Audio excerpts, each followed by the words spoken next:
नमस्कार, मैं राजेश यादव हूं और गुरुग्राम के खेड़की दोला अहिर रेजिमेंट पे जहां पर लोग अहिर रेजिमेंट की मांग को लेकर धरने पे बैठे हैं, हम उन्हीं से बात करते हैं कि जो इटावा में अहिर जो जो कि पंटाई कर रहे थे उनके ऊपर जो विवाद हुआ है उनको लेकर क्या कहेंगे ये लोग। हम बात करते हैं जो अहिर रेजिमेंट के संस्थापक हैं उनसे बात करते हैं। सर, सबसे पहले अपना नाम बताइए। सर, मेरा नाम अरुण यादव है और सबसे पहले मैं आप न्यूज एंकर एबीपी न्यूज का यहाँ पहुँचने पर बहुत बहुत धन्यवाद करता हूँ। क्या हुआ था इटावा में जो चल रहा है विवाद, उस पर क्या कहेंगे आप? देखिए, हमें सोशल मीडिया के जरिए इस खबर का पता चला कि इटावा में ऐसे ऐसे कथावाचक लोग हमारे किसी ब्राह्मण गांव में कथा पढ़ने के लिए गए हुए थे और उसमें ऐसा विवाद हो गया कि वहाँ लोगों का चोटियाँ काट दी गई, बाल काट दिए गए, जिससे हमें पता लगा तो हमें भी बहुत आहत हुई इस चीज़ से और बहुत एक चीज़ महसूस हुई कि आज का समय भी जो 2025 का युग है, भारत का आज नए भारत का युग है, उसमें भी आज के समय में भी ये चीज़ें चल रही है, जिसका इस घटना का हमारा पूरा समाज और साथ में हमारा पूरा ही रेजिमेंट का ये मोर्चा इसका घोर निंदा करता है और हम सरकार से मांग करते हैं कि आगे आप इस चीज़ पे सख्त कार्रवाई करें कि आगे ऐसी घटना ना घटे। इटावा में इतना बड़ा हादसा हो गया कि कथावाचक को बेइज्जत करके भगाया गया। क्या कहेंगे उस पर कि इतनी बड़ी बेइज्जती हो गई? क्या पंडित उनको कहना सही था या पंडिताई कर रहे थे वो सही था या गलत था?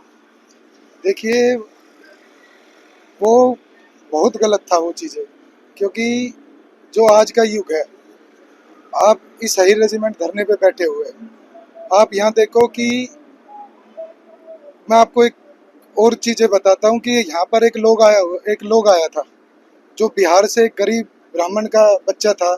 वो यहाँ पे आया जब अहिर रेजिमेंट की हमने ये मूवमेंट यहाँ स्टार्ट करी, तो उसने आके हमने पूछा भाई कहाँ से है, तो उसने बताया कि मैं बिहार से यादव हूँ।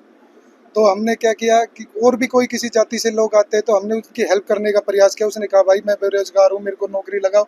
तो हमारे यहाँ बहुत लोग बैठते हैं जिन्होंने उन्हें रोजगार दिया।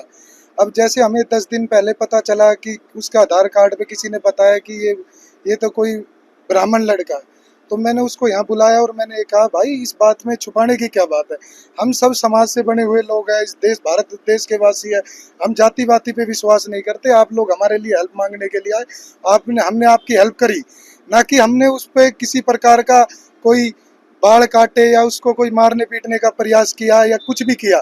मैं मानता हूँ कोई घटना अगर वहाँ घटित हुई है तो वहाँ के गांव के लोगों का अधिकार बनता था कि आप पुलिस को बुलाओ, पुलिस कार्रवाई करो। ऐसे किसी के बाल मूंडना या किसी के बाल काटना, ये तो एक किस्म की हत्या हो गई। उसकी उसकी कहाँ इज्जत बची? और उसकी बात नहीं है, ये इस बात से पूरे समाज के अंदर रोष गया है कि चाहे एक यादव समाज का भी लड़का था, एक अलग नीचे कास्ट का भी लड़का था, जिससे पूरे समाज के अंदर एक रोष गया कि भाई आज के युग में भी अगर ये चीजें हो रही है, भगवान की चाहे कथा है, चाहे गाथा है, चाहे मंदिर जाना है, चाहे वो हम सब के लिए बराबर है। हम सब लोग जा सकते हैं, आ भी सकते हैं, जा भी सकते हैं और सब बोल भी सकते हैं, सुना भी सकते हैं और सुन भी सकते हैं।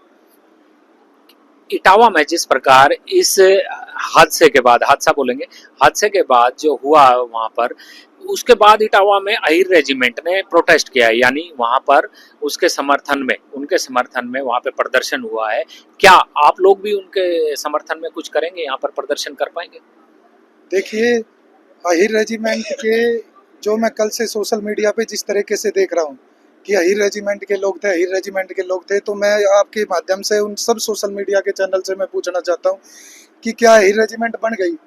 कहाँ घोषणा हुई है कि वो जैसे कहे जा रहे थे कि अहिर रेजिमेंट के लोग हैं? मैं उनको बताना चाहता हूँ कि अहिर रेजिमेंट तो एक हमारा मान सम्मान से जुड़ा हुआ मुद्दा है और उस चीज़ की हम मांग कर रहे हैं। अब तक अहिर रेजिमेंट का गठन हुआ नहीं है।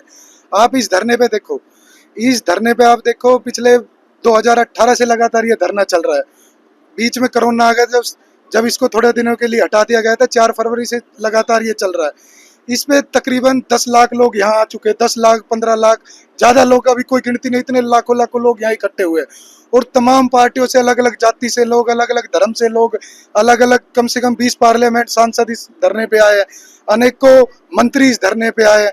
फिर भी आप किसी लोग से पता करो, आप किसी समाज से पता करो कि हम अहिर रेजिमेंट के जो लोग हैं यहाँ बड़ी शांतिपूर्वक तरीके से बैठे हुए हैं। हमारे लोग कोई भी अहिर रेजिमेंट से जुड़ा हुआ लोग है, अगर कोई लोग भी बताते कि अहिर रेजिमेंट के लोग ने कभी भी किसी पे उंगली उठाई है या किसी से बर्त व्यवहार किया है या किसी से कोई धक्का मुक्की करी है, हम बड़े शांति प्रिय लोग हैं और सब समाज ने हमारा साथ दिया। यहाँ 36 बिरादरी के लोग आते हैं, आप देखना, आपने यहाँ हुक्का देखा होगा, पानी देखा होगा, चाहे किसी बिरादरी के लोग आए, ये हमारे समाज ने एक समाज के अंदर एक चीजें बताने का प्रयास किया कि हम सब एक है। हम उसी हुक्के से सब 36 बिरादरी के लोग हुक्का पीते हैं, उसी जग से सब लोग पानी पीते हैं। यहाँ हमारे लोग जो अहिर रेजिमेंट से जुड़े हुए हैं उनको किसी हिसाब से इस चीज से कोई लेना देना नहीं है। और रही बात अहिर रेजिमेंट की, जो भी लोग अहिर रेजिमेंट की मूवमेंट को इतना उछाला जा रहा है, मैं आपको एक बात स्पष्ट कर देता हूँ कि हमने अहिर रेजिमेंट के लिए प्रोटेस्ट दिल्ली में भी किया, रामलीला ग्राउंड में भी किया, मध्य प्रदेश में भी किया और अलग अलग स्टेटों में बहुत बड़े बड़े प्रोटेस्ट हमने अहिर रेजिमेंट को लेकर किए। पर एक यूपी के अंदर तब भी हम लोग अहिर रेजिमेंट के लिए करने गए। कहीं ना कहीं यूपी के अंदर कुछ लोग ऐसे बैठे जो अहिर रेजिमेंट को बदनाम करना चाहते हैं, अहिर रेजिमेंट को दबाना चाहते हैं। क्योंकि पहले भी मैं खुद कई बार अहिर रेजिमेंट के लिए यूपी गया हुआ हूँ। जो लोग हमारे नौजवान साथी, मैं आपके आगे कहो तो 50-100 लोग आपके आगे ऐसे पेश कर सकता हूँ जो अहिर रेजिमेंट के लिए परमिशन लेने जाते थे, उन पे मुकदमे बना दिए जाते थे, उनको अहिर रेजिमेंट की परमिशन नहीं दी जाती थी। तो इसलिए कहीं ना कहीं यूपी में भी अहिर रेजिमेंट को बदनाम करने के लिए कुछ लोग साजिश कर रहे हैं। और हमारा मानना स्पष्ट तरीके से ये है कि जो अहिर रेजिमेंट से जुड़े हुए लोग हैं वो अहिर रेजिमेंट से जुड़े लोग कभी भी इस तरह का बर्ताव नहीं कर सकते और ना हम इस चीज़ की अनुमति देते कि आप लोगों रोड पे जाओ या किसी के साथ मार छेड़ करो या जाति सूचक शब्द बोलो या किसी कानून को हाथ में लो, हम उसकी कभी भी अनुमति नहीं देंगे।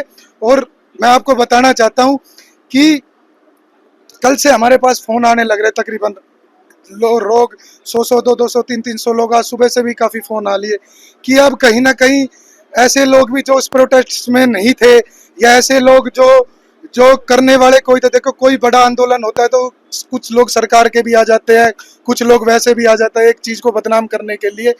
पर अब ऐसे लोगों पे मुकदमा बनाया जा रहा है जो लोग वहाँ थे ही नहीं, जो लोग को कोई लेना देना नहीं था, जो शांतिपूर्वक अपना प्रदर्शन करने के लिए गए थे। या हम ये कहें इसमें कि जो उत्तर प्रदेश के इटावा में अहिर रेजिमेंट की को बदनाम करने के लिए प्रदर्शन किया जा रहा है, ये कहें?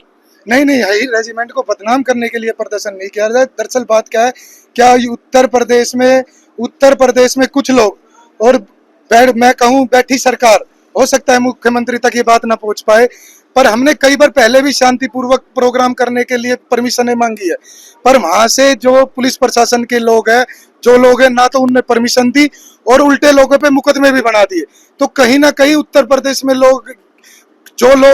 वो मैं पूरे उत्तर प्रदेश का नाम नहीं लेना चाहता, पर कुछ लोग ऐसे हैं जो ये चाहते कि अहिर रेजिमेंट ना बने, अहिर रेजिमेंट के लोगों को बदनाम किया जाए। और जिन लोगों ने भी तोड़ फोड़ किया, कुछ भी इस तरीके की वो कहे, तो वो अहिर रेजिमेंट से जुड़े लोग नहीं हो सकते और नहीं हम इस चीज की अनुमति देते किसी। मतलब कुल मिला के ये कहा जाए कि इटावा में जो प्रदर्शन कर रहे हैं कथावाचक के पक्ष में, तो उसमें तोड़फोड़ करने वाले वो अहिर रेजिमेंट से जुड़े लोग नहीं है। अहिर रेजिमेंट से जुड़े बिल्कुल लोग नहीं है। अहिर रेजिमेंट के लोग कभी भी तोड़फोड़ में इस चीजों में वो नहीं रहते। मैं कह रहा पिछले 5 साल से लगातार यहाँ धरना चला हुआ है। अब गुरुग्राम के खेड़की दोला में अहिर रेजिमेंट की मांग को लेकर जो लोग बैठे हैं, क्या वो इटावा में हुए कथावाचक के साथ जो हुआ है उसको लेके प्रदर्शन करेंगे? देखिए, गुड़गांव में जो लोग ये अहिर रेजिमेंट का धरना चला रहा है, पूरे देश लेवल का, पूरे नेशनल लेवल का यहाँ धरना चला हुआ है। और जो कथावाचक, हमने उसकी घटना की घोर निंदा की है और हमारी सरकार से मांग है कि जल्द से जल्द कड़ी से कड़ी कार्रवाई हो, क्योंकि ये यादव समाज के, किसी एक समाज के, दलित समाज की बात नहीं है, ये सब समाज की बात है। किसी और समाज के लोगों के साथ भी आगे से ये घटना ना घटे। अगर पुलिस इस पर सख्त कार्रवाई नहीं करती है, सरकार सख्त कार्रवाई नहीं करती है, तो आगे हम इस चीज़ के लिए पूरी तरीके से तैयार है, चाहे हमें आंदोलन करना पड़े, चाहे हमें धरना करना पड़े। और साथ में मैं आपके चैनल के माध्यम से उन लोगों, सरकार को भी ये बात बताना चाहता हूँ कि जो भी लोग आज अरेस्ट है, जो भी लोग, जिन लोगों को पकड़ रखा है, आप उनकी अच्छी तरह छानबीन करें, तहकीकात करें। अगर कोई लोग तोड़ फोड़ कर रहा है, किसी के गांव में जा रहा है, कोई जाति सूचक शब्द बोल रहा है, किसी दूसरी जाति को अपमान करने का प्रयास कर रहा है, तो आप जरूर कार्रवाई करें। अर्थात ऐसे लोगों को आप ना पकड़े जिनका इन चीजों से कोई लेना देना नहीं है, समाज के जिन लोगों को झूठा मुकदमा ना बनाए, वरना हम जल्दी इस चीज पे हमारी पूरी टीम लगी हुई है। कोई आएगी तो फिर आगे का हम पूरी कमेटी मीटिंग करके और आगे की इसकी रूपरेखा रखेंगे। जी हाँ, ये अरुण यादव हैं जो अहिर रेजिमेंट के लिए धरने पर बैठे हैं। कई वर्षों से यहाँ पर अहिर रेजिमेंट की मांग को लेकर धरने पर बैठे हैं। इन्होंने बताया इटावा में जो कथावाचक जो थे उन पर जो विवाद हुआ उसको लेकर इन्होंने कहा है कि जिन्होंने अहिर रेजिमेंट बोलकर वहाँ पर जो प्रदर्शन किया है, जिसमें तोड़फोड़ की है, वो अहिर रेजिमेंट के लोग नहीं हैं। बाकी जिन्होंने शांतिपूर्वक प्रदर्शन किया है वो अहिर रेजिमेंट की मांग को लेकर जो साथ देने वाले हैं वो लोग हैं।